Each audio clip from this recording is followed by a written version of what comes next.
You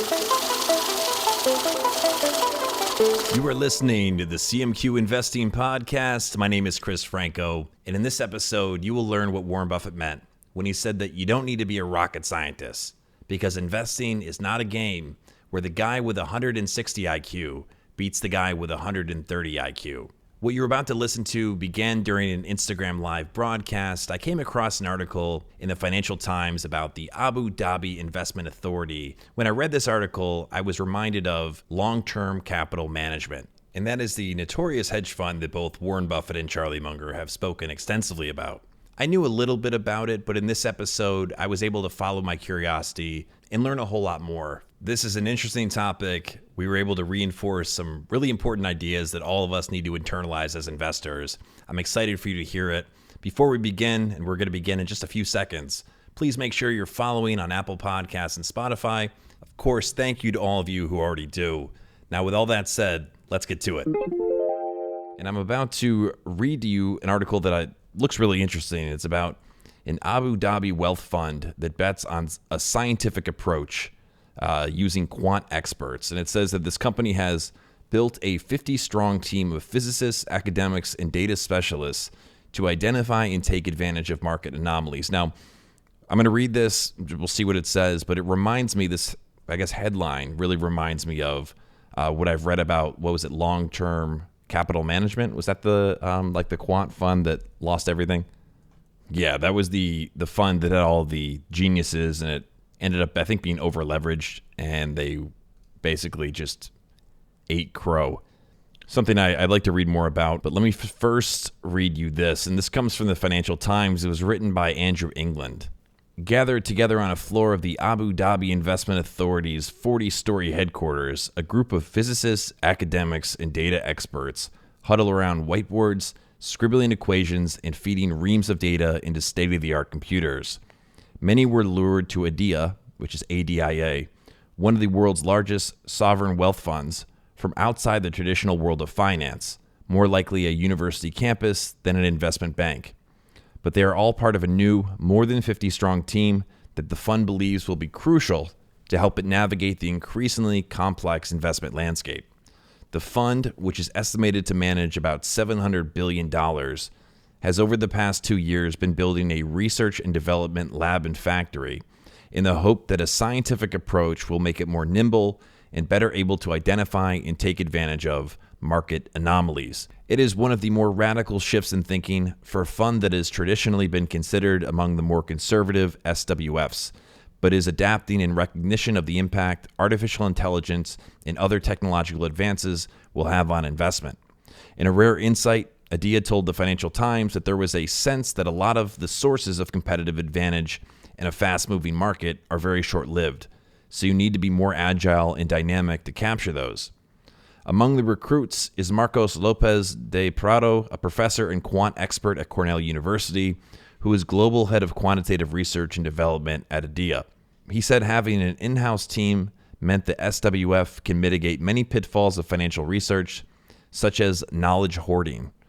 There are also benefits associated with building this team and the systems that support it from scratch, said Lopez de Prado, who was previously an executive at AQR Capital Management and Guggenheim Partners. Creating our own capabilities gives us the flexibility to evolve and innovate as we see the future of markets changing and develop our own IP. Other members of the team include Alexander Migdal, a physicist and New York University professor, and Alexander Lipton, professor at Hebrew University, who is co-founder of Sila Money and a former co-head of the Global Quantitative Group at Bank of America. The team's findings will be made available to all the fund's asset classes, and Adia said it already had generated a range of new investment ideas and put them into production with encouraging results. Lipton said the team would continue to expand. We are actively hiring true subject matter experts, thought leaders in their fields, whether that be in machine learning, strategy development, portfolio construction, risk, portfolio implementation, digital platforms, or a number of other specific disciplines. Javier Capape, a director of sovereign wealth research at the Center of Governance of Change based at IE University, said Adia was following the footsteps of Singapore's state funds GIC and Temasek, which are also investing in more scientific approaches to fund management. Adia is very much exploring what comes next, and it explains this talent acquisition, he added. The fund said establishing a lab was part of a decade-long process of increasing specialization by bringing in our own experts while maintaining our ability to work with external partners. The fund, which was set up in 1976 as the custodian of Abu Dhabi's petrodollar surpluses, has typically been viewed as an organization that moves at a cautious pace. In the 13 years since it first began publishing an annual review, it has publicly announced changes to asset allocation only twice. In 2012, when it lowered its weighting in developed market equities from 35 to 45% to 32 to 42%, and in 2020, when it increased private equity holdings from 2 to 8% to 5 to 10%, and infrastructure from 1 to 5% to 2 to 7%. It has also streamlined its middle and back offices in recent years to improve efficiency, merged its internal and external equity teams, and closed its internal Japan equities desk using passive funds and external managers for that market instead.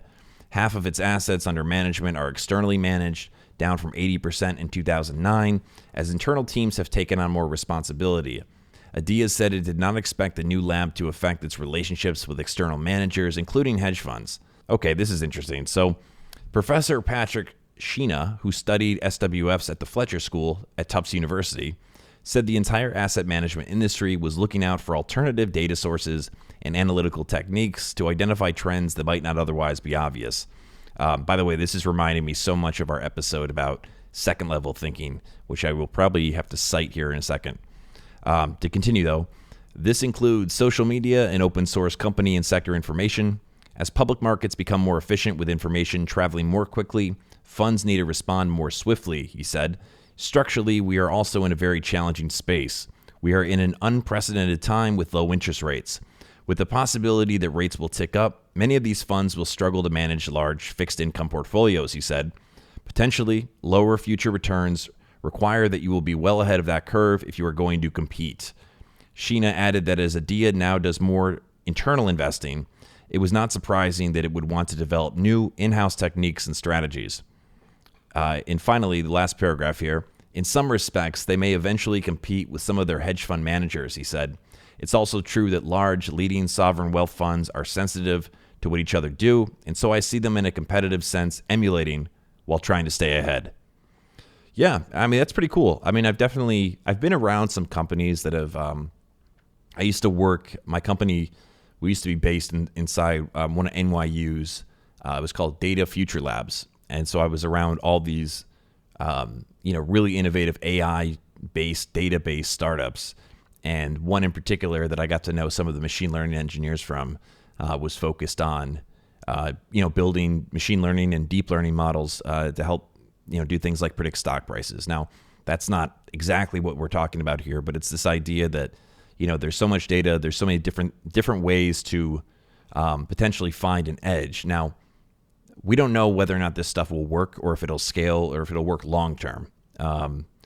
There's my gut, and again, I understand machine learning really well. My gut tells me this is it's well intentioned, but that it's not going to hold up for a long period of time because as behavior changes, as the world changes, your models become irrelevant. And so I'm curious how they're going to find this arbitrage but consistently be able to do that. And as I said when I started this conversation, it reminds me of what I've heard Charlie and Warren talk about with long-term capital management. So this has been a long time. I've not read extensively about long-term capital management, but I have an article here pulled up from the Columbia Law School's blog on corporations and the capital markets, which, let me tell you, that sounds like a fun way to spend your President's Day is reading this.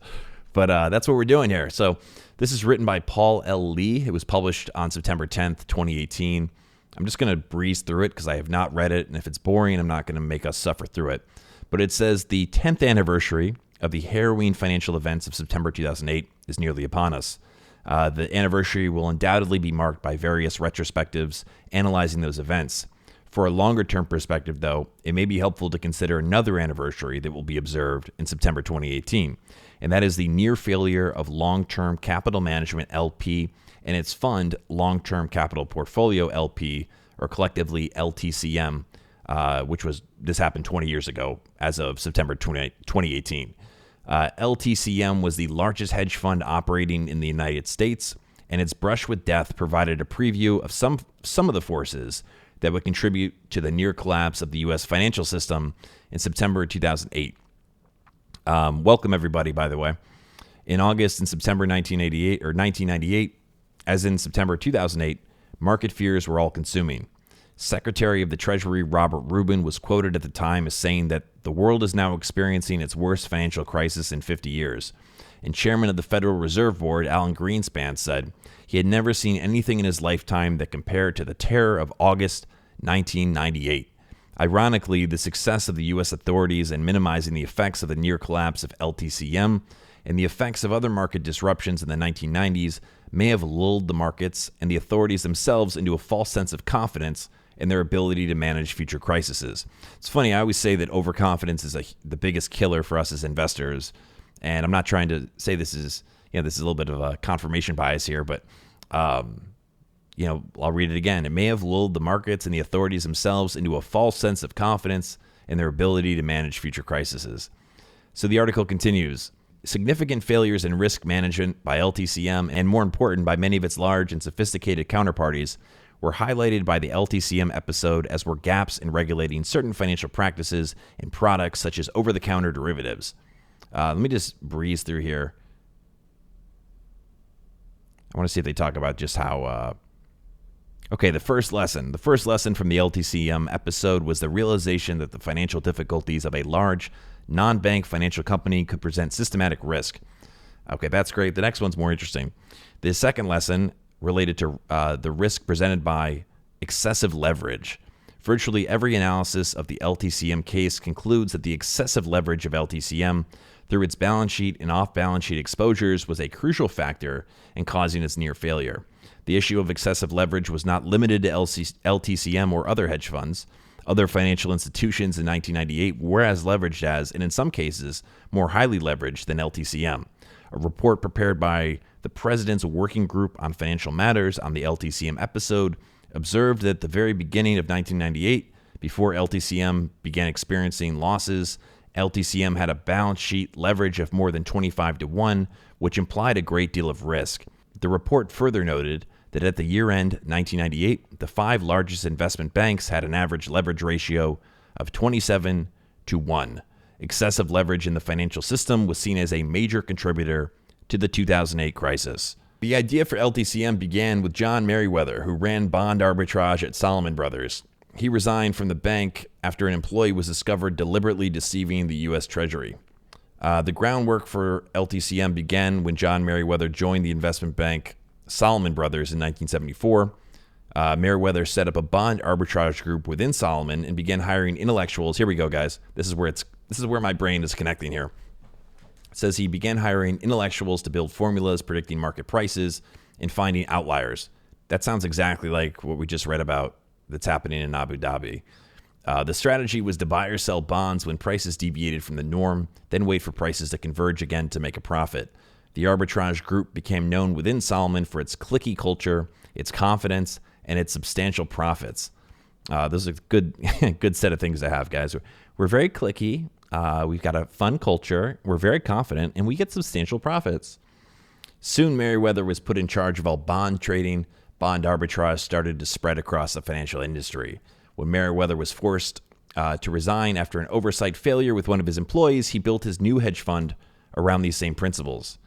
Let's see what those were. And this was the LTCM. He set up his own hedge fund that was stocked with industry veterans and respected academics. It launched in 1994 with $1.25 billion in capital.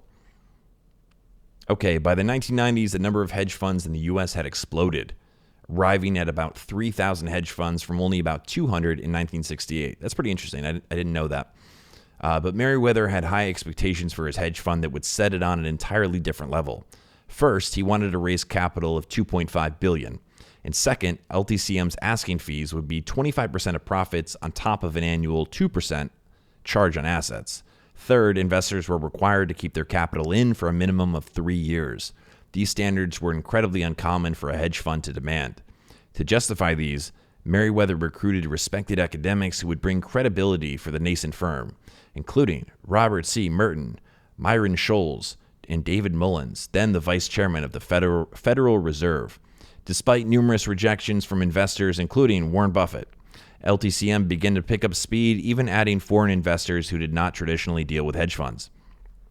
By February 1994, Long-Term Capital launched with the largest amount of funding ever at $1.25 billion. Okay, let's see, and I'll answer these questions when I'm done here, guys, so feel free to drop your questions.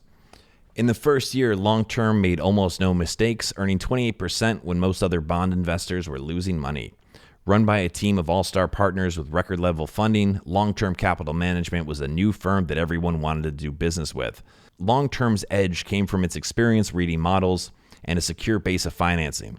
The team was skilled in finding pairs of trades, hedging their bets, and leveraging smaller profits for a bigger payout. People didn't really think of Long-Term as a hedge fund, but as a financial technology investment company. However, Long-Term was very secretive about its operations, to the point where banks found it extremely frustrating to work with them.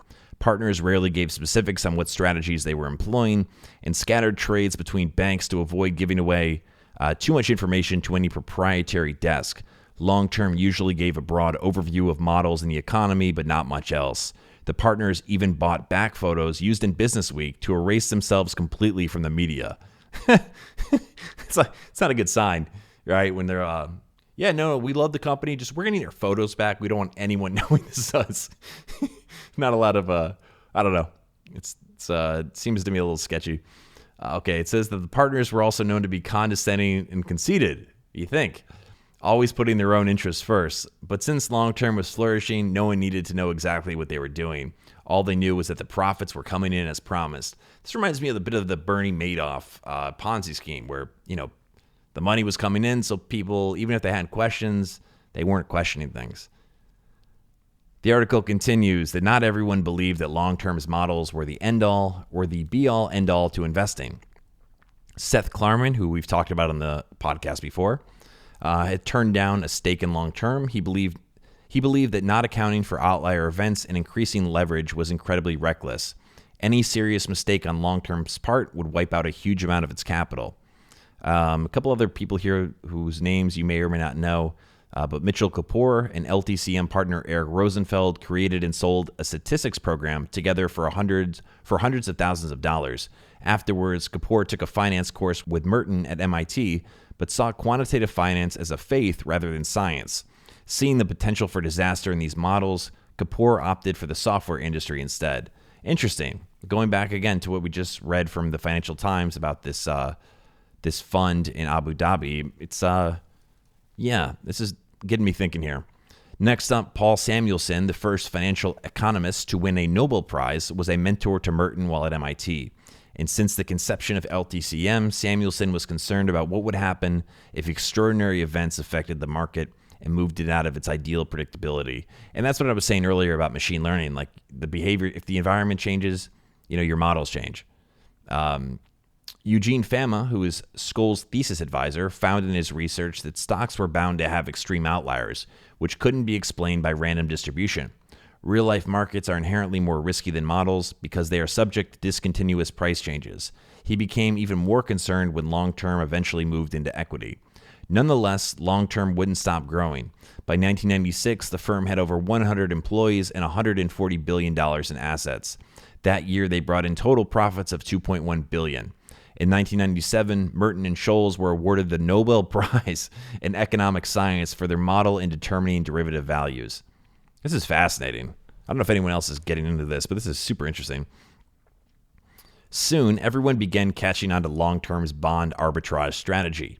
Each time Long-Term moved toward a trade, others would jump in, driving down the spread and effectively reducing opportunities for profit. It was time to expand. By the way, that reminds me of something that we've talked about, but it came up again during the Daily Journal meeting last week with Charlie Munger. He was talking about how him and Warren don't like to share, what they're buying, outside of what they legally have to, because it's when people know your moves, they tend to, if you're influential in some ways, they copy you, and that it can affect how well you do. Kathy Wood's another example. She's so imitated That's another reason why it's very difficult for her to deliver the kind of results that previous investors had gained from. Because now she has not only more money to manage, but people just copying what she's doing. Anyway, I digress. Let's continue. The team started exploring equity and merger arbitrage. Partner Victor Hagani was dabbling in finding paired shared trades in related stocks. Another partner, Larry Hillebrand, began betting on company mergers to create and close spreads in stocks. Both began taking enormously leveraged positions in these bets. Both of those, it sounds like a very difficult thing to predict, especially betting on company mergers and doing that with leverage. Seems a little bit risky, but we can get, when things are doing really well, it's easy to forget the limitations of what we're using or with the tools or the models we have. And kind of like they said earlier, getting lulled into a sense of confidence. Equity arbitrage was inherently more risky than bond arbitrage because spreads could vary from 4% to 10%. LTCM was leaving its area of expertise and entering a world that took others years to understand and predict. Area of expertise, another way to say that would be your circle of competence. At one point, long-term had $40 million riding on each percentage point change of volatility in both the U.S. and Europe. It started investing in Brazilian bonds, Russian bonds, and Danish mortgages. Long-term had more capital than it knew what to do with. It returned $2.7 billion in funds to outside investors and continued to pour money into new markets. In 1997, Thailand's financial defaults triggered a market crash in Asia, with one falling after another. Indonesia, the Philippines, Malaysia, and South Korea. The International Monetary Fund tried to smooth things over, but it was running into some problems. Russia became the next country to fall. Amid the global panic, investor sentiment began to change. Banks began to withdraw from more risky, illiquid investments. Craving safety, people flocked to treasury bonds, causing spreads to widen, and volatility in the U.S. market began to rise. Long-term was losing money on every bet it made. Oof. Another deep concern for LTCM was that Solomon, which played a large role in its positions, began liquidating its assets after consistently mediocre returns. With Solomon's fall, other firms were abandoning arbitrage trades. Long-term lost 14% in the first half of 1998, its biggest loss yet. Still, no one saw any real cause for alarm. Merriweather knew the firm had to have an unprofitable month at some point. Everyone was losing money in the current environment, and long-term still had $128 billion in assets. The bad news came when many of Wall Street's executives were away on vacation. Ooh. It's like, I love the narrative that this all comes out of this, right? Like, meanwhile, on the beach, everyone's like, we're so rich. Meanwhile, in August 1998, Russia defaulted on its debt. 3 days later, markets all over the world started sinking. Investors began pulling out left and right. Swap spreads were at unbelievable levels. Everything was plummeting. In one day, long-term lost $553 million, 15% of its capital. In 1 month, it lost almost $2 billion. The firm held on to the belief that spreads would converge again, but had to start selling to avoid more catastrophic losses. Unfortunately, no one was buying, especially in such quantities as long-term had. No one was willing to provide more funding to the floundering firm either. So that's an example of when markets aren't liquid, or as liquid as we're used to them being. When you can, if you want to sell a stock, you can find a buyer. Imagine that you have a stock that's going down like a ship, and you want to get rid of it, but no one will buy it, despite the falling price. Like, that's something that a lot of investors now have never experienced, but I've read a lot about that. It's really crummy situation. After being turned down by a series of hedge fund managers, banks, and other investors, LTCM was down to $500 million in assets and barely able to clear trades. Banks began preparing for the possibility of default. If long-term defaulted, about 50 other counterparties would also be in trouble. More than $1 trillion was at risk. UBS, who had taken on the risk of buying a warrant from long-term at the height of its glory, was facing a huge downfall. By now, everyone knew about all of long-term's trades. Their secrets were out in the open, which meant everyone knew they were in dire trouble, too. All the while, long-term was still taking hits like crazy. In 1998, it lost almost $3 billion on swaps and volatility trades alone. The market was no longer following their models, and the partners were finally out of moves. Finally, Bear Stearns stopped clearing long-term's trades. All efforts to raise capital were failing. Long-term had approached Warren Buffett, George Soros, and several banks looking to raise more money. It was then that the Federal Reserve agreed to step in. The entire market was exposed to losses in the scenario that LTCM went bankrupt. No one cared much about what happened to the firm, but needed to figure out how to protect their own assets. And so the biggest banks on Wall Street met with the New York Federal Reserve President William McDonough to discuss a bailout plan. The debate was a messy process with negotiations falling through left and right. Bear Stearns completely refused to take part in any of it. Eventually, 11 of the banks agreed to put in $300 million, Lehman $100 million, and two French banks at $125 million each for a total $3.65 million bailout. That makes no sense. Whoever wrote this, that doesn't make sense. But that's okay. The executives hoped that this would help lower risk, return capital to the fund's investors, and potentially reverse losses. Even after a deal was reached, the agreement was threatened several more times by demands from both, let me guess, the partners of LTCM. The agreement was threatened several more times by demands from both the individual banks, here we go, and long-term partners themselves. Even though this is like so typical. Even though their firm was going under, they were still reluctant to admit defeat. Finally, the deal was signed, the partners relinquished control, and LTCM started to stabilize. The bailout required that long-term partners stay on with the firm for a while, since they had the most experience and expertise with their own disastrous trades. As bad as long-term's demise was, the partners mostly thought of it as a trade gone bad. Soon, they were ready to move on to the next one. And I'm going to read what these guys are up to, or what they did after. John Merriweather continued on to start JWM Partners, another hedge fund that shut down in the 2008 financial crisis. He then launched a third in 2010 called JM Advisors Management, all of which use the same investment strategy from his time at LTCM and Solomon. Eric Rosenfeld, who was the manager and co-founder, joined Merriweather in starting JWM Partners. And then it says here, after JWM, he became president at Paloma Partners and then began his own hedge fund, Quantitative Alternatives, in 2007. Let's see what else here. Robert Merton in 2010 rejoined the finance faculty at MIT after 22 years teaching at Harvard Business School. And Myron Scholes moved to San Francisco and began lecturing at Stanford shortly after LTCM. He started another hedge fund, Platinum Grove Asset Management, in 1999.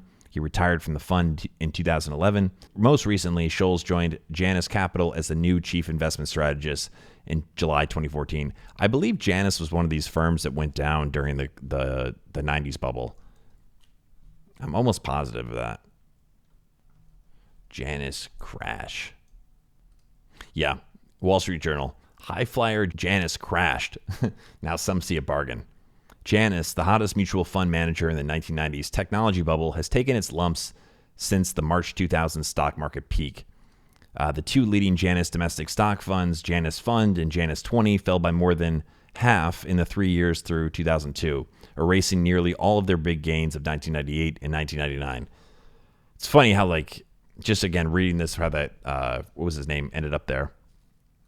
Myron Scholes, he joined Janus Capital as the chief investment strategist in 2014. It's just funny how, like, that would be, that's where you end up. Anyway, so going back to this, let's look back at this article we started off this content with, or this episode with, which was that there's an Abu Dhabi wealth fund that's betting on a scientific approach using quant experts. They have all these physicists and academics and data specialists that are trying to identify and take advantage of market anomalies. It sounds very, very similar to what long-term capital management, was originally doing. And but that doesn't mean, I think it's very attractive as an investor. You like to think that there's a bunch of geniuses working on your investments, but even when you have the highest IQs in the room, you can get terrible outcomes. And I want to pull up from the book Seeking Wisdom, because I know that Buffett and Munger have talked a lot about LTCM. So I want to see if I can get some highlights in here and really top this thing off.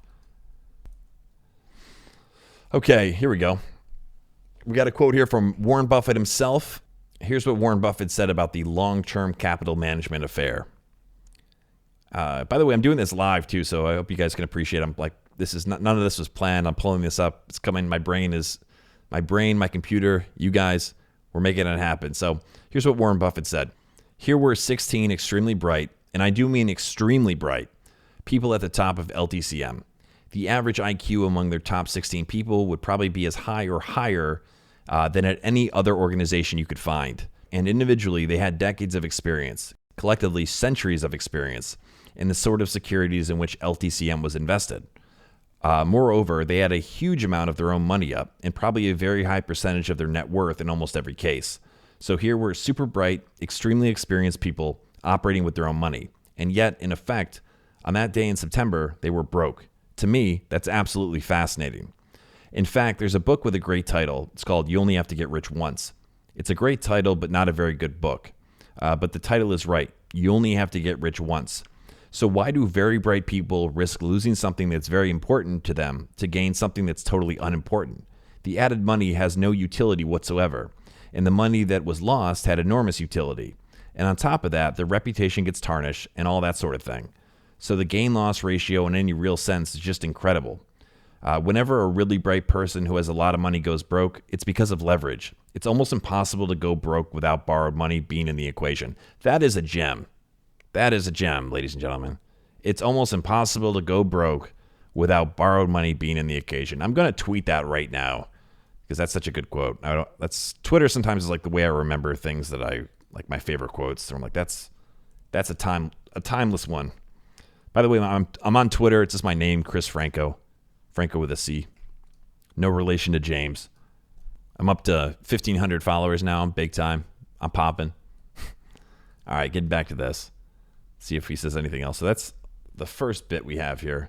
That's the moment he mentioned it. Let me see if I'm going to go in my database and see if I can find anything that Charlie has said about LTCM. I'm sure he would be no hold bars. He's like, they're a bunch of idiots. Ought to be ashamed. Yep, we got something. Okay, from a speech. This is from a speech by Charlie Munger that was to the Foundation Financial Officers Group more than a decade ago. So this actually was in the 90s, I think, or around that time. Because this was published. I found this on a blog. It's published in 2010. They said it's almost a decade ago. Let's see what it says. I'm going to read it to you guys. And again, this is Charlie Munger on LTCM. You may think my foundation, at least, will be above average. It is well endowed, hires the best, and considers all investment issues at length and with objective professionalism. And to this I respond that an excess of what seems like professionalism will often hurt you horribly, precisely because the careful procedures themselves often lead to overconfidence in their outcome. Oof. That's a good one. Okay. General Motors recently made just such a mistake, and it was a Lollapalooza. Using fancy consumer surveys, its excess of professionalism, it concluded not to put a fourth door in a truck designed to serve also as the equivalent of a comfortable 5-passenger car.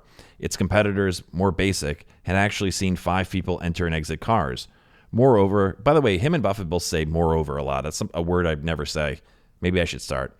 Moreover, they had noticed that people were used to 4 doors in a comfortable 5-passenger car, and that biological creatures ordinarily prefer effort minimization in routine activities and don't like removals of long enjoyed benefits. Again, using the big ideas that really work here. This was a costly mistake for GM, but nothing compared to LTCM. Munger goes on to say the following. Similarly, the hedge fund known as long-term capital management recently collapsed through overconfidence in its highly leveraged methods, despite IQs of its principals that must have averaged 160. Smart, hardworking people aren't exempted from professional disasters from overconfidence. Often, they just go around in the more difficult voyages they choose, relying on their self-appraisals that they have superior talents and methods. Oof. So that's really interesting. We got the Munger perspective and the Buffett perspective of long-term capital management. We learned the history of long-term capital management, or at least one perspective on it. And I'm drawing that parallel to what I just read to start the episode off about this fund in Abu Dhabi that's, sounds like they're trying to do something, in the same vein as LTCM. And it doesn't mean they're going to end up the same way, but there's certainly things to keep in mind, I think, as investors. Like keeping it simple, I think, is one of the hardest but most logical things you can do. And I think understanding the limitations of machine learning can help you, I think, see past some of the marketing materials for some of these quant funds. I'm not saying that every fund is, doing something wrong or anything like that. Who am I to say that? But when I see people talking about machine learning or deep learning and their models, I get skeptical because I understand it. And so when I dig into it, I can just try to see, again, even if they're totally earnest, there are limitations to it. And you need to consider those. So I think there's a lesson in that. Always consider the limitations of something. And according to Warren Buffett, don't use leverage unless you're totally prepared to lose a lot of money, because apparently that's the key ingredient here, right? It's almost impossible to go broke without borrowed money being in the equation. Great quote. Okay, CMQ investors, thank you so much for listening. Once again, this has been the CMQ Investing Podcast. Make sure you're following on Apple and Spotify. Please leave us a 5-star rating. And if you're on Apple Podcasts, please leave a written review. It goes a very long way. If you'd like more content, of course, we have over 70 episodes that you can listen to totally for free. You can also sign up for our free newsletter at cmqinvesting.substack.com. You can subscribe to our YouTube channel, which I'm starting to build out. That's CMQ Investing on YouTube. And follow me on Twitter. My Twitter name is Chris Franco, Franco. I tweet a lot of quotes from Charlie Munger, Warren Buffett, and really just share a lot of selfies and talk about my dieting. No, I'm just kidding. But thanks again for listening, everybody. Appreciate it. Stay tuned. More episodes are on the way. Have a great one.